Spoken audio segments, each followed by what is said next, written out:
ألف لام ميم صاد. كتاب أنزل إليك فلا يكن في صدرك حرج منه لتنذر به وذكرى للمؤمنين. اتبعوا ما أنزل إليكم من ربكم ولا تتبعوا من دونه أولياء قليلا ما تذكرون. وكم من قرية أهلكناها فجاءها بأسنا بياتا أو هم قائلون. فما كان دعواهم إذ جاءهم بأسنا إلا أن قالوا إنا كنا ظالمين. فلنسألن الذين أرسل إليهم ولنسألن المرسلين فلنقصن عليهم بعلم وما كنا غائبين. والوزن يومئذ الحق فمن ثقلت موازينه فأولئك هم المفلحون. ومن خفت موازينه فأولئك الذين خسروا أنفسهم بما كانوا بآياتنا يظلمون. ولقد مكناكم في الأرض وجعلنا لكم فيها معايش قليلا ما تشكرون. ولقد خلقناكم ثم صورناكم ثم قلنا للملائكة اسجدوا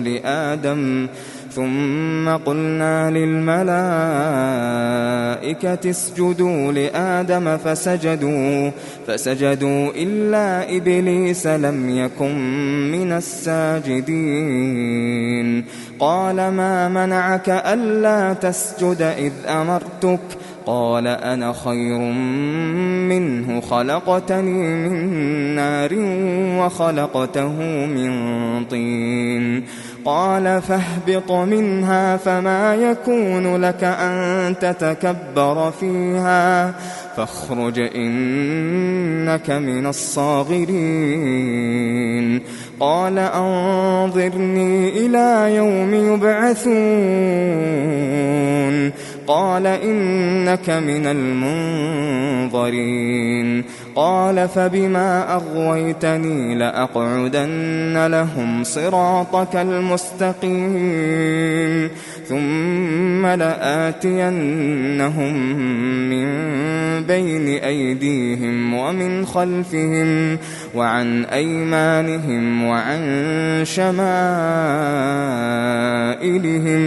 ولا تجد أكثرهم شاكرين. قال اخرج منها مذءوما مدحورا لمن تبعك منهم لأملأن جهنم منكم أجمعين. ويا آدم اسكن أنت وزوجك الجنة فكلا من حيث شئتما ولا تقربا هذه الشجرة فتكونا من الظالمين. فوسوس لهما الشيطان ليبدي لهما ما وري عنهما من سوآتهما وقال ما نهاكما ربكما عن هذه الشجرة إلا أن تكونا ملكين أو تكونا من الخالدين. وقاسمهما إني لكما لمن الناصحين فدلاهما بغرور فلما فلما ذاقا الشجرة بدت لهما سوآتهما وطفقا يخصفان عليهما من ورق الجنة وناداهما ربهما ألم أنهكما عن تلكما الشجرة وأقل لكما إن الشيطان لكما عدو مبين قالا ربنا ظلمنا أنفسنا وإن لم تغفر لنا وترحمنا لنكونن من الخاسرين قال اهبطوا بعضكم لبعض عدو ولكم في الأرض مستقر ومتاع إلى حين قال فيها تحيون وفيها تموتون ومنها تخرجون يا بني آدم قد أنزلنا عليكم لباسا يواري سوآتكم وريشا ولباس التقوى ذلك خير ذلك من آيات الله لعلهم يذكرون يا بني آدم لا يفتننكم الشيطان كما أخرج أبويكم من الجنة ينزع عنهما لباسهما ليريهما سوآتهما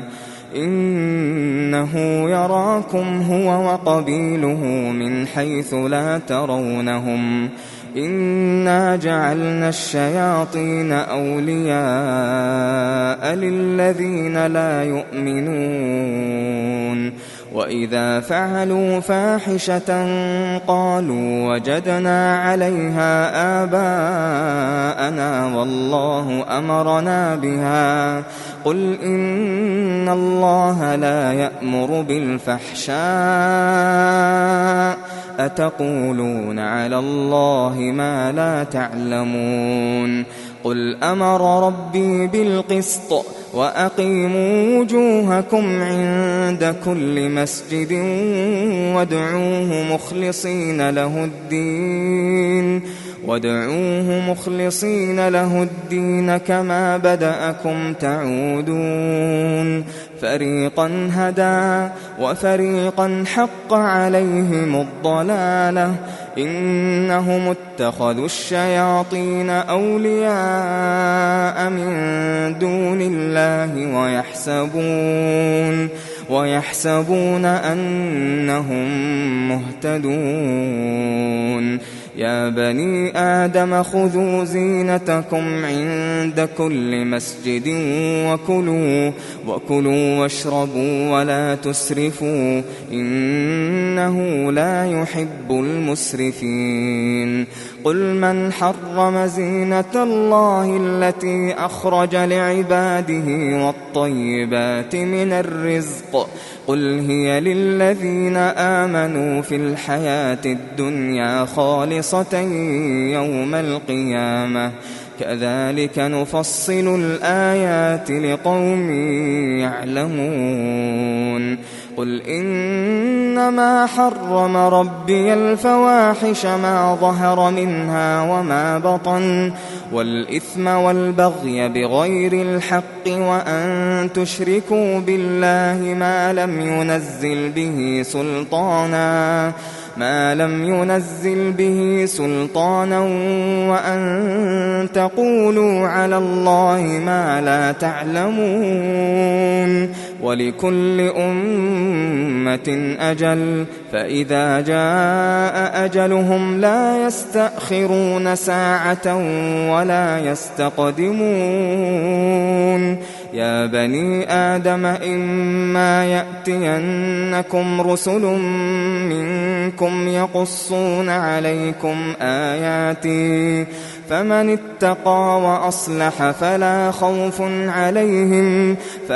خوف عليهم ولا هم يحزنون. والذين كذبوا بآياتنا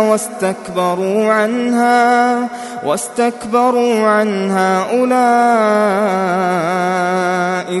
أولئك أصحاب النار هم فيها خالدون.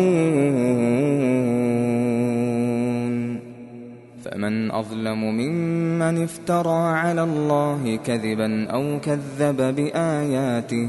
أولئك ينالهم نصيبهم من الكتاب حتى إذا جاءتهم رسلنا يتوفونهم قالوا أين ما كنتم تدعون من دون الله قالوا ضلوا عنا وشهدوا على أنفسهم أنهم كانوا كافرين. قال ادخلوا في قد خلت من قبلكم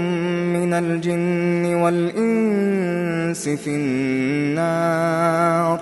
كلما دخلت أمة لعنت أختها حتى إذا اداركوا فيها جميعا قالت أخراهم لأولاهم ربنا هؤلاء أضلونا فآتهم عذابا ضعفا من النار. قال لكل ضعف ولكن لا تعلمون. وقالت أولاهم لأخراهم فما كان لكم علينا من فضل فذوقوا العذاب بما كنتم تكسبون. إن الذين كذبوا بآياتنا واستكبروا عنها لا تفتح لهم أبواب السماء ولا يدخلون الجنة حتى يلج الجمل في سم الخياط وكذلك نجزي المجرمين. لهم من جهنم مهاد ومن فوقهم غواش وكذلك نجزي الظالمين. والذين آمنوا وعملوا الصالحات لا نكلف نفسا إلا وسعها أولئك أصحاب الجنة هم فيها خالدون. ونزعنا ما في صدورهم من غل تجري من تحتهم الأنهار وقالوا الحمد لله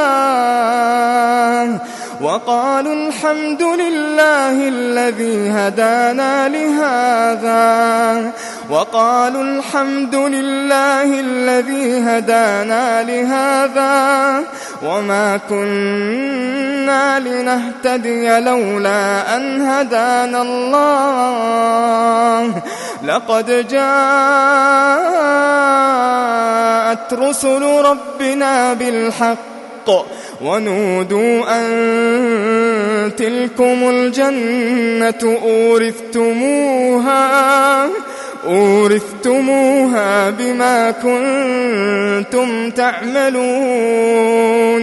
ونادى أصحاب الجنة أصحاب النار أن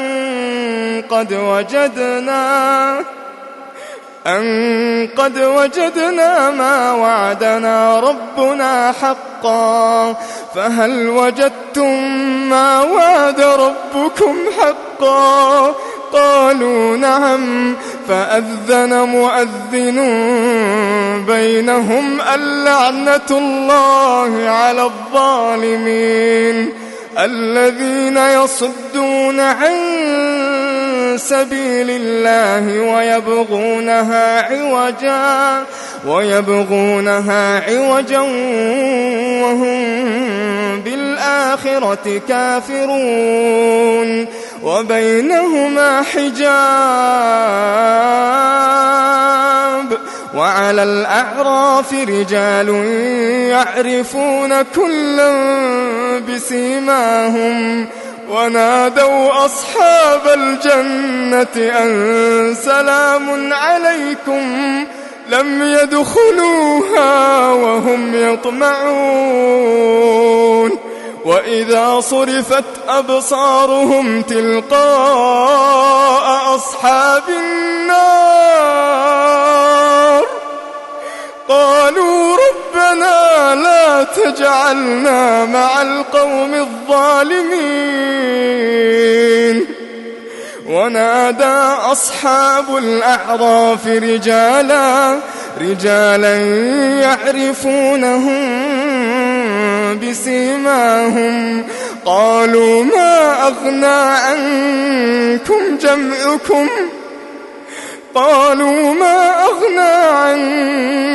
جمعكم وما كنتم تستكبرون أهؤلاء الذين أقسمتم لا ينالهم الله برحمة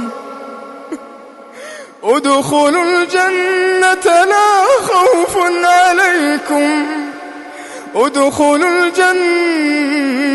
لا خوف عليكم ولا أنتم تحزنون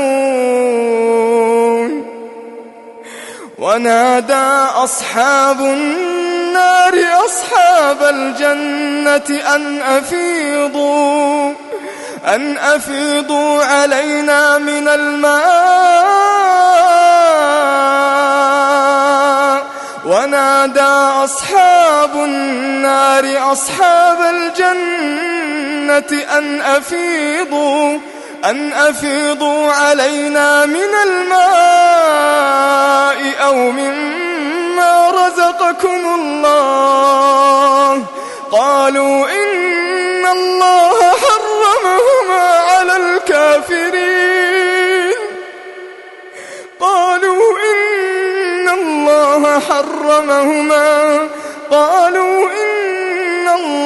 حرمهما على الكافرين الذين اتخذوا دينهم لهوا ولعبا وغرتهم الحياة الدنيا فاليوم ننساهم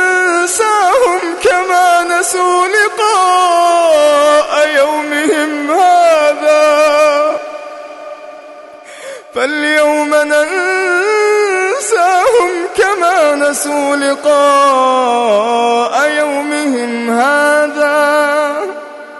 وما كانوا بآياتنا يجحدون ولقد جئناهم بكتاب فصلناه على علم هدى ورحمة لقوم يؤمنون هل ينظرون إلا تأويله يوم يأتي تأويله يقول الذين نسوه من قبل قد جاءت رسل ربنا بالحق فهل لنا من شفعاء فيشفعوا لنا أو نرد فنعمل غير الذي كنا نعمل قد خسروا أنفسهم وضل عنهم ما كانوا يفترون إن ربكم الله الذي خلق السماوات والأرض في 6 أيام ثم استوى على العرش يغشي الليل النهار يطلبه حثيثا والشمس والقمر والنجوم مسخرات بأمره ألا له الخلق والأمر تبارك الله رب العالمين ادعوا ربكم تضرعا وخفية إنه لا يحب المعتدين ولا تفسدوا في الأرض بعد إصلاحها وادعوه خوفا وطمعا إن رحمة الله قريب من المحسنين وهو الذي يرسل الرياح بشرا بين يدي رحمته حتى إذا أقلت سحابا ثقالا سقناه لبلد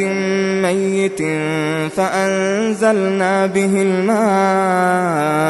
فأخرجنا به من كل الثمرات كذلك نخرج الموتى لعلكم تذكرون والبلد الطيب يخرج نباته بإذن ربه والذي خبث لا يخرج إلا نكدا كذلك نصرف الآيات لقوم يشكرون لقد أرسلنا نوحا إلى قومه فقال يا قوم اعبدوا الله ما لكم من إله غيره إني أخاف عليكم عذاب يوم عظيم قال الملأ من قومه إنا لنراك في ضلال مبين قال يا قوم ليس بي ضلالة ولكني رسول من رب العالمين أبلغكم رسالات ربي وأنصح لكم وأعلم من الله ما لا تعلمون أوعجبتم أن جاءكم ذكر من ربكم على رجل منكم لينذركم ولتتقوا ولعلكم ترحمون فكذبوه فأنجيناه والذين معه في الفلك وأغرقنا الذين كذبوا بآياتنا إنهم كانوا قوما عمين وإلى عاد أخاهم هودا قال يا قوم اعبدوا الله ما لكم من إله غيره أفلا تتقون قال الملأ الذين كفروا من قومه إنا لنراك في سفاهة وإنا لنظنك من الكاذبين قال يا قوم ليس بي سفاهة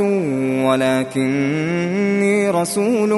من رب العالمين أبلغكم رسالات ربي وأنا لكم ناصح أمين أوعجبتم أن جاءكم ذكر من ربكم على رجل منكم لينذركم واذكروا إذ جعلكم خلفاء من بعد قوم نوح وزادكم في الخلق بسطة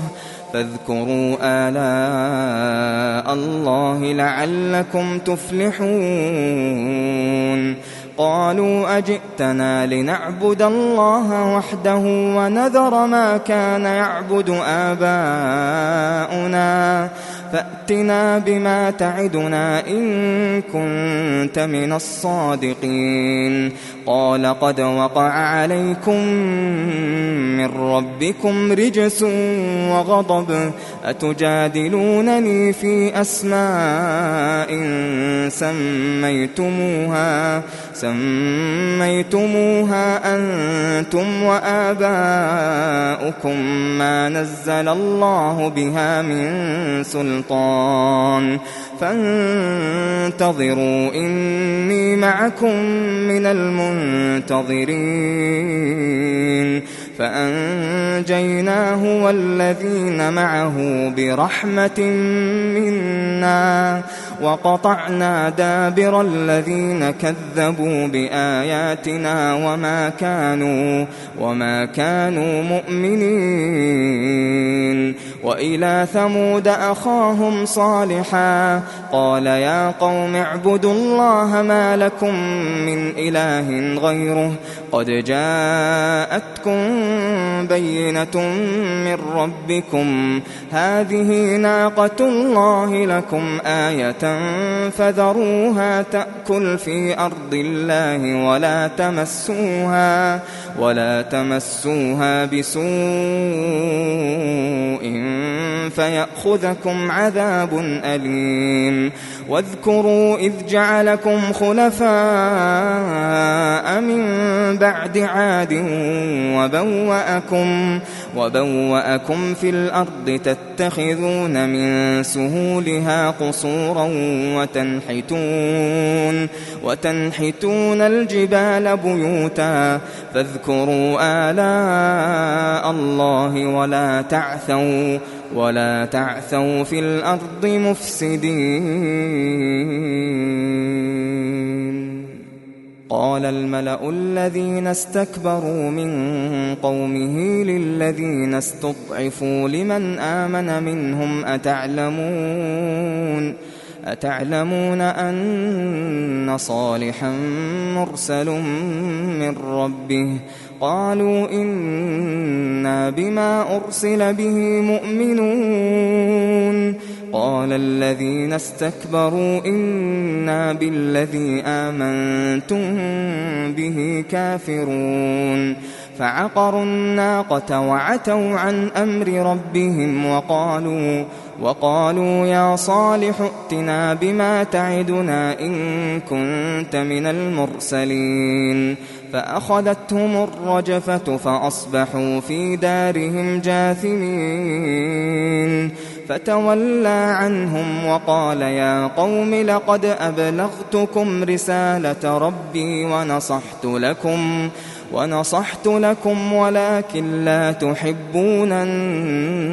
الناصحين. ولوطا إذ قال لقومه أتأتون الفاحشة ما سبقكم بها من أحد من العالمين. إنكم لتأتون الرجال شهوة من دون النساء بل أنتم قوم مسرفون. وما كان جواب قومه إلا أن قالوا أخرجوهم من قريتكم إنهم أناس يتطهرون. فأنجيناه وأهله إلا امرأته كانت من الغابرين. وأمطرنا عليهم مطرا فانظر كيف كان عاقبة المجرمين. وإلى مدين أخاهم شعيبا قال يا قوم اعبدوا الله ما لكم من إله غيره قد جاءتكم بينة من ربكم فأوفوا الكيل والميزان ولا تبخسوا الناس أشياءهم ولا تفسدوا في الأرض بعد إصلاحها ذلكم خير لكم إن كنتم مؤمنين. ولا تقعدوا بكل صراط توعدون وتصدون عن سبيل الله من آمن به وتبغونها عوجا. واذكروا إذ كنتم قليلا فكثركم وانظروا كيف كان عاقبة المفسدين. وإن كان طائفة منكم آمنوا بالذي أرسلت به وطائفة لم يؤمنوا فاصبروا حتى يحكم الله بيننا وهو خير الحاكمين. قال الملأ الذين استكبروا من قومه لنخرجنك يا شعيب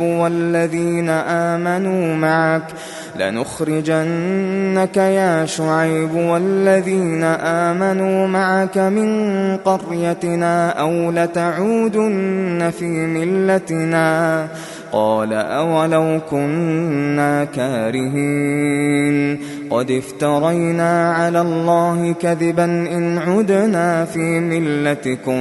بعد إذ نجانا الله منها وما يكون لنا أن نعود فيها إلا أن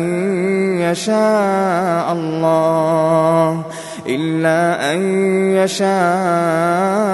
الله ربنا وسع ربنا كل شيء علما على الله توكلنا ربنا افتح بيننا وبين قومنا بالحق وأنت خير الفاتحين. وقال الملأ الذين كفروا من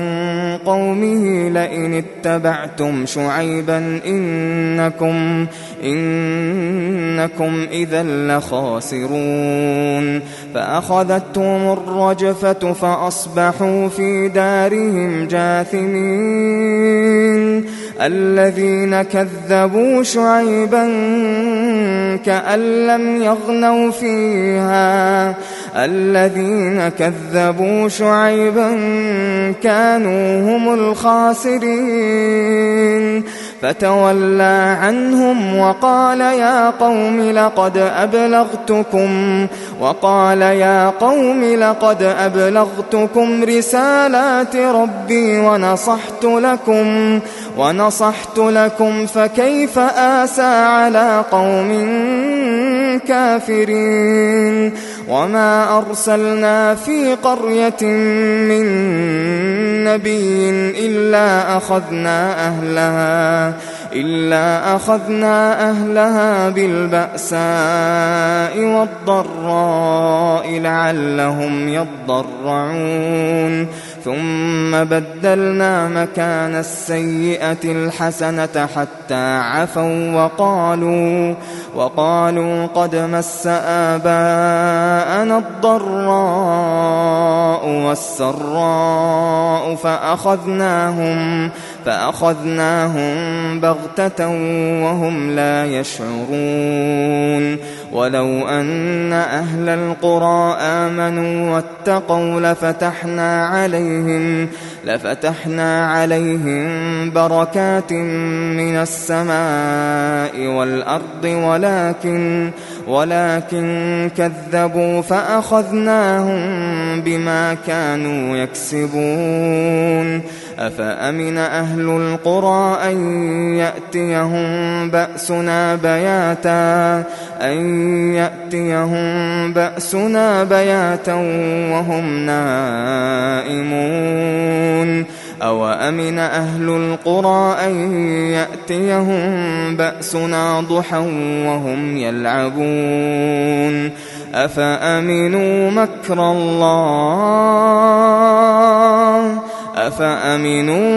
الله فلا يأمن مكر الله إلا القوم الخاسرون. أولم يهد للذين يرثون الأرض من بعد أهلها أن لو نشاء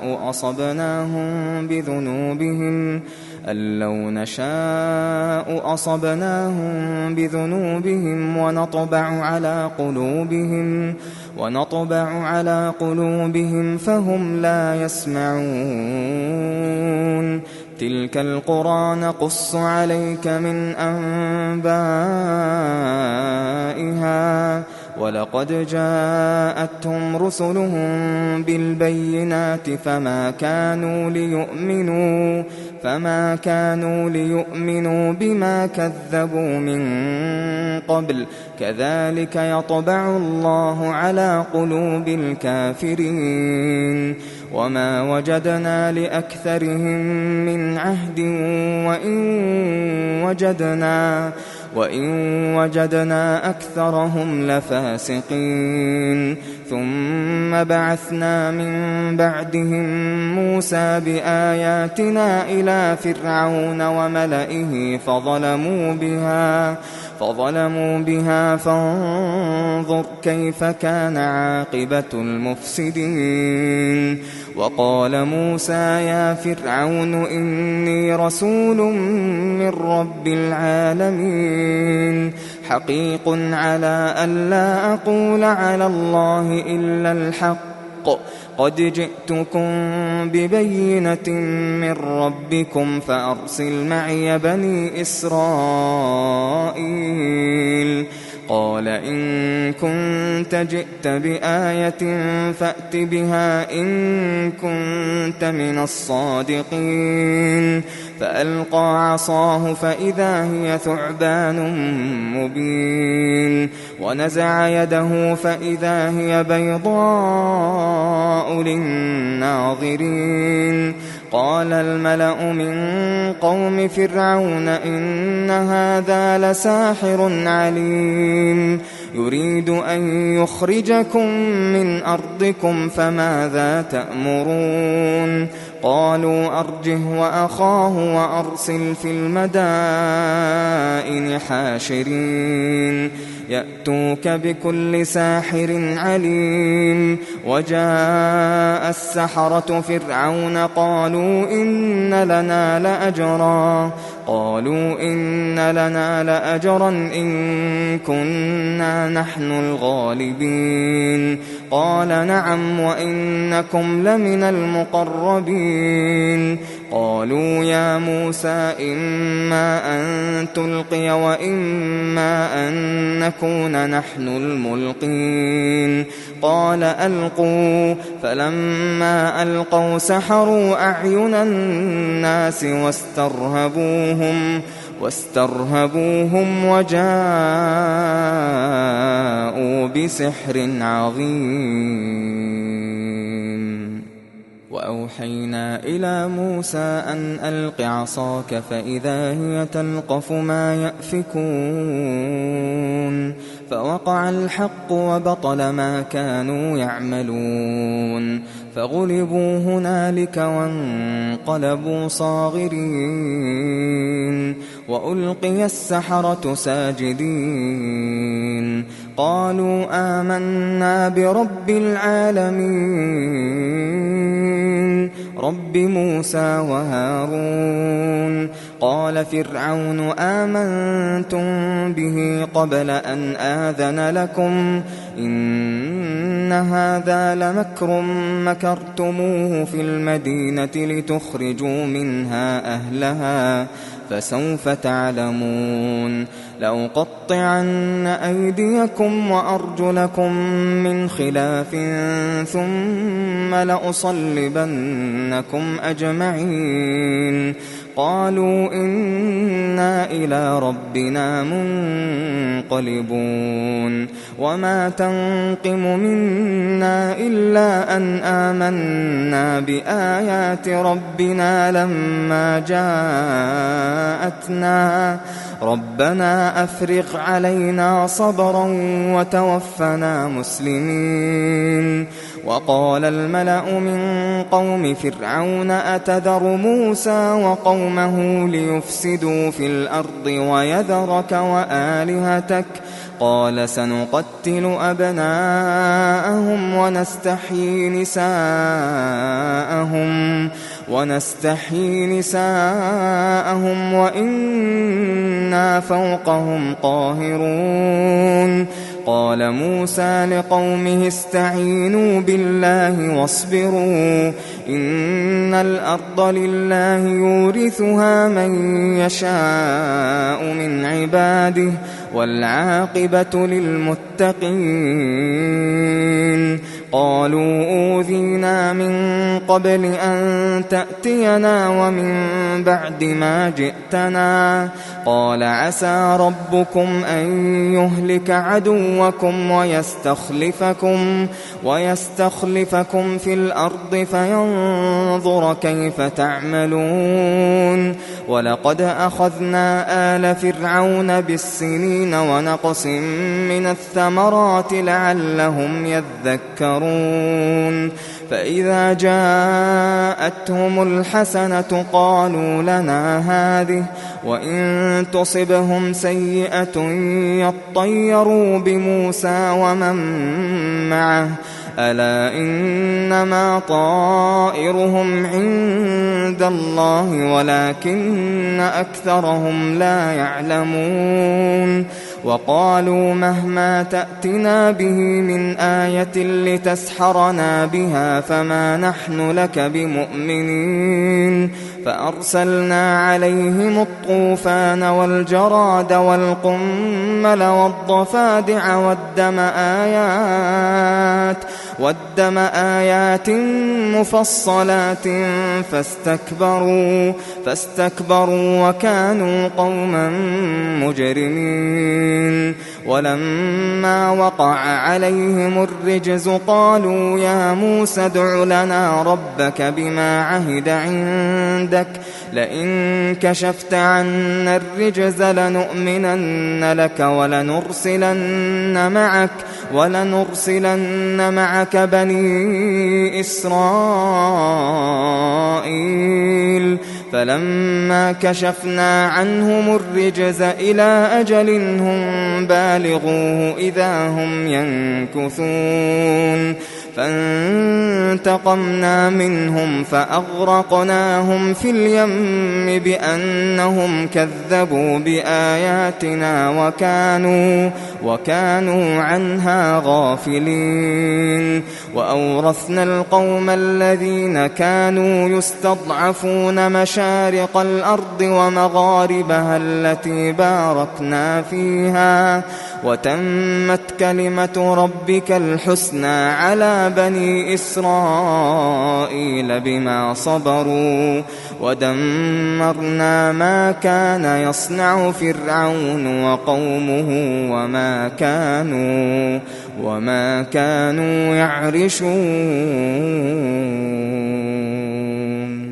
وجاوزنا ببني إسرائيل البحر فأتوا على قوم يعكفون على أصنام لهم قالوا يا موسى اجعل لنا إلها كما لهم آلهة قال إنكم قوم تجهلون إن هؤلاء متبر ما هم فيه وباطل ما كانوا يعملون قال أغير الله أبغيكم إلها وهو فضلكم على العالمين وإذ أنجيناكم من آل فرعون يسومونكم سوء العذاب يقتلون أبناءكم ويستحيون نساءكم وفي ذلكم بلاء من ربكم عظيم وواعدنا موسى 30 ليلة وأتممناها ب10 فتم ميقات ربه 40 ليلة وقال موسى لأخيه هارون اخلفني في قومي وأصلح ولا تتبع سبيل المفسدين ولما جاء موسى لميقاتنا وكلمه ربه قال رب أرني أنظر إليك قال لن تراني ولكن انظر إلى الجبل فإن استقر مكانه فسوف تراني فلما تجلى ربه للجبل جعله دكا وخر موسى صعقا فلما أفاق قال سبحانك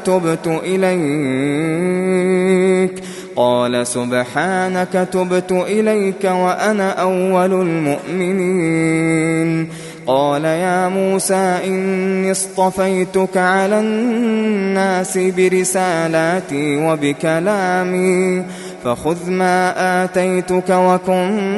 من الشاكرين وكتبنا له في الألواح من كل شيء موعظة وتفصيلا لكل شيء فخذها بقوة وأمر قومك يأخذوا بأحسنها سأريكم دار الفاسقين سأصرف عن آياتي الذين يتكبرون في الأرض بغير الحق وإن يروا كل آية لا يؤمنوا بها وإن يروا سبيل الرشد لا يتخذوه سبيلا وإن يروا سبيل الغي يتخذوه سبيلا ذلك بأنهم كذبوا بآياتنا وكانوا عنها غافلين والذين كذبوا بآياتنا ولقاء الآخرة حبطت أعمالهم هل يجزون إلا ما كانوا يعملون واتخذ قوم موسى من بعده من حليهم عجلا جسدا له خوار ألم يروا أنه لا يكلمهم ولا يهديهم سبيلا اتخذوه وكانوا ظالمين ولما سقط في أيديهم ورأوا أنهم قد ضلوا قالوا لئن لم يرحمنا ربنا ويغفر لنا لنكونن من الخاسرين ولما رجع موسى إلى قومه غضبان أسفا قال بئس ما خلفتموني من بعدي أعجلتم أمر ربكم وألقى الألواح وأخذ برأس أخيه يجره إليه قال ابن أم إن القوم استضعفوني وكادوا يقتلونني فلا تشمت بي الأعداء ولا تجعلني مع القوم الظالمين قال رب اغفر لي ولأخي وأدخلنا في رحمتك وأنت أرحم الراحمين إن الذين اتخذوا العجل سينالهم غضب من ربهم وذلة في الحياة الدنيا وكذلك نجزي المفترين والذين عملوا السيئات ثم تابوا من بعدها وآمنوا إن ربك من بعدها لغفور رحيم ولما سكت عن موسى الغضب أخذ الألواح وفي نسختها هدى ورحمة للذين هم لربهم يرهبون واختار موسى قومه 70 رجلا لميقاتنا فلما أخذتهم الرجفة قال رب لو شئت أهلكتهم من قبل وإياي أتهلكنا بما فعل السفهاء منا إن هي إلا فتنتك تضل بها من تشاء وتهدي من تشاء أنت ولينا فاغفر لنا وارحمنا أنت ولينا فاغفر لنا وارحمنا وأنت خير الغافرين واكتب لنا في هذه الدنيا حسنة وفي الآخرة إنا هدنا إليك قال عذابي أصيب به من أشاء ورحمتي وسعت كل شيء فسأكتبها للذين يتقون ويؤتون الزكاة والذين هم بآياتنا يؤمنون الذين يتبعون الرسول النبي الأمي الذي يجدونه مكتوبا عندهم في التوراة والإنجيل يأمرهم بالمعروف وينهاهم عن المنكر ويحل لهم الطيبات ويحرم عليهم الخبائث ويضع عنهم إصرهم والأغلال التي كانت عليهم فالذين آمنوا به وعزروه ونصروه واتبعوا النور الذي أنزل معه أولئك هم المفلحون قل يا أيها الناس إني رسول الله إليكم جميعا الذي له ملك السماوات والأرض لا إله إلا هو يحيي ويميت فآمنوا بالله ورسوله النبي الأمي الذي يؤمن بالله وكلماته واتبعوه لعلكم تهتدون ومن قوم موسى أمة يهدون بالحق وبه يعدلون وقطعناهم 12 أسباطا أمما وأوحينا إلى موسى إذ استسقاه قومه أن اضرب بعصاك الحجر فانبجست منه 12 عينا قد علم كل أناس مشربهم وظللنا عليهم الغمام وأنزلنا عليهم المن والسلوى كلوا من طيبات ما رزقناكم وما ظلمونا ولكن كانوا أنفسهم يظلمون وإذ قيل لهم اسكنوا هذه القرية وكلوا منها حيث شئتم وقولوا حطة وادخلوا الباب سجدا نغفر لكم خطيئاتكم سنزيد المحسنين فبدل الذين ظلموا منهم قولا غير الذي قيل لهم فأرسلنا عليهم رجزا من السماء بما كانوا يظلمون واسألهم عن القرية التي كانت حاضرة البحر إذ يعدون في السبت إذ تأتيهم حيتانهم يوم سبتهم شرعا ويوم لا يسبتون لا تأتيهم كذلك نبلوهم بما كانوا يفسقون وإذ قالت أمة منهم لم تعظون قوما الله مهلكهم أو معذبهم عذابا شديدا قالوا معذرة إلى ربكم ولعلهم يتقون فلما نسوا ما ذكروا به أنجينا الذين ينهون عن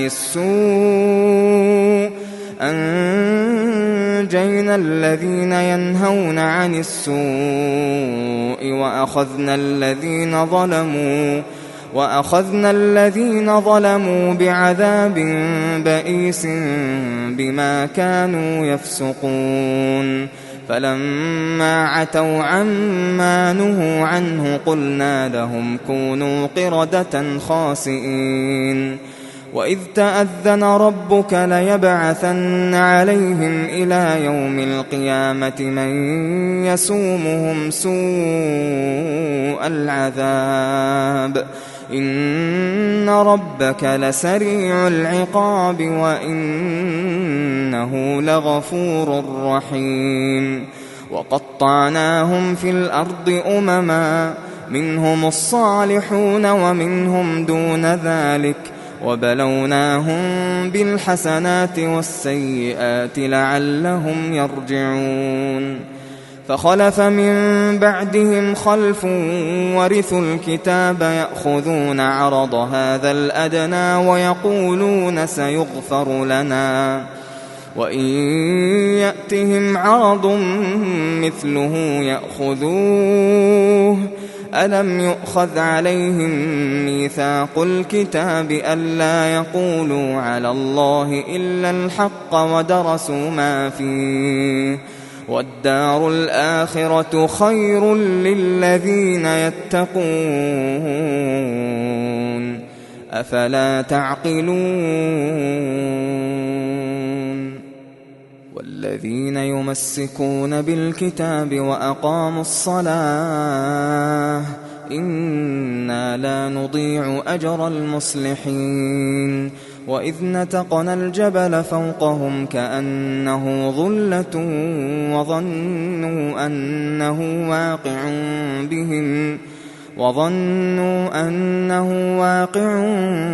بهم خذوا ما آتيناكم بقوة واذكروا ما فيه لعلكم تتقون وإذ أخذ ربك من بني آدم من ظهورهم ذريتهم وأشهدهم على أنفسهم ألست بربكم قالوا بلى شهدنا أن تقولوا يوم القيامة إنا كنا عن هذا غافلين أو تقولوا إنما أشرك آباؤنا من قبل وكنا ذرية من بعدهم أفتهلكنا بما فعل المبطلون وكذلك نفصل الآيات ولعلهم يرجعون واتل عليهم نبأ الذي آتيناه آياتنا فانسلخ منها فأتبعه الشيطان فكان من الغاوين ولو شئنا لرفعناه بها ولكنه أخلد إلى الأرض واتبع هواه فمثله كمثل الكلب إن تحمل عليه يلهث أو تتركه يلهث ذلك مثل القوم الذين كذبوا بآياتنا فاقصص القصص لعلهم يتفكرون ساء مثلا القوم الذين كذبوا بآياتنا وأنفسهم كانوا يظلمون من يهد الله فهو المهتدي ومن يضلل فأولئك هم الخاسرون ولقد ذرأنا لجهنم كثيرا من الجن والإنس لهم قلوب لا يفقهون بها ولهم أعين لا يبصرون بها ولهم آذان لا يسمعون بها أولئك كالأنعام بل هم أضل أولئك هم الغافلون ولله الأسماء الحسنى فادعوه بها وذروا الذين يلحدون في أسمائه سيجزون ما كانوا يعملون وممن خلقنا أمة يهدون بالحق وبه يعدلون والذين كذبوا بآياتنا سنستدرجهم من حيث لا يعلمون وأملي لهم إن كيدي متين أولم يتفكروا ما بصاحبهم من جنة إن هو إلا نذير مبين أولم ينظروا في ملكوت السماوات والأرض وما خلق الله من شيء وأن عسى أن يكون قد اقترب أجلهم فبأي حديث بعده يؤمنون من يضلل الله فلا هادي له ويذرهم في طغيانهم يعمهون يسألونك عن الساعة أيان مرساها قل إنما علمها عند ربي لا يجليها لوقتها إلا هو ثقلت في السماوات والأرض لا تأتيكم إلا بغتة يسألونك كأنك حفي عنها قل إنما علمها عند الله ولكن أكثر الناس لا يعلمون قل لا أملك لنفسي نفعا ولا ضرا إلا ما شاء الله ولو كنت أعلم الغيب لاستكثرت من الخير وما مسني السوء إن أنا إلا نذير وبشير لقوم يؤمنون هو الذي خلقكم من نفس واحدة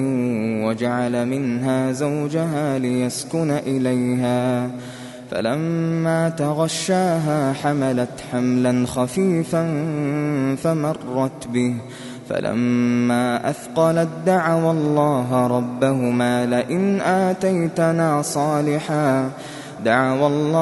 ربهما لئن آتيتنا صالحا لنكونن من الشاكرين فلما آتاهما صالحا جعلا له شركاء فيما آتاهما فتعالى الله عما يشركون أيشركون ما لا يخلق شيئا وهم يخلقون ولا يستطيعون لهم نصرا ولا أنفسهم ينصرون وإن تدعوهم إلى الهدى لا يتبعوكم سواء عليكم أدعوتموهم أم أنتم صامتون إن الذين تدعون من دون الله عباد أمثالكم فادعوهم فليستجيبوا لكم إن كنتم صادقين ألهم أرجل يمشون بها أم لهم أيدي يبطشون بها أم لهم أعين يبصرون بها أم لهم آذان يسمعون بها قل ادعوا شركاءكم ثم كيدون فلا تنظرون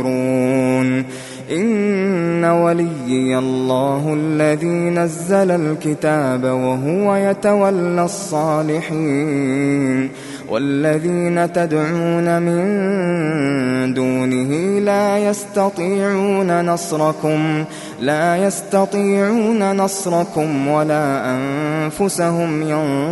ينصرون وإن تدعوهم إلى الهدى لا يسمعوا وتراهم ينظرون إليك وهم لا يبصرون خذ العفو وأمر بالعرف وأعرض عن الجاهلين وإما ينزغنك من الشيطان نزغ فاستعذ بالله إنه سميع عليم إن الذين اتقوا إذا مسهم طائف من الشيطان تذكروا فإذا هم مبصرون وإخوانهم يمدونهم في الغي ثم لا يقصرون وإذا لم تأتهم بآية قالوا لولا اجتبيتها قل إنما أتبع ما يوحى إلي من ربي هذا بصائر من ربكم وهدى ورحمة لقوم يؤمنون وإذا قرئ القرآن فاستمعوا له وأنصتوا لعلكم ترحمون واذكر ربك في نفسك تضرعا وخيفة ودون الجهر من القول بالغدو والآصال ولا تكن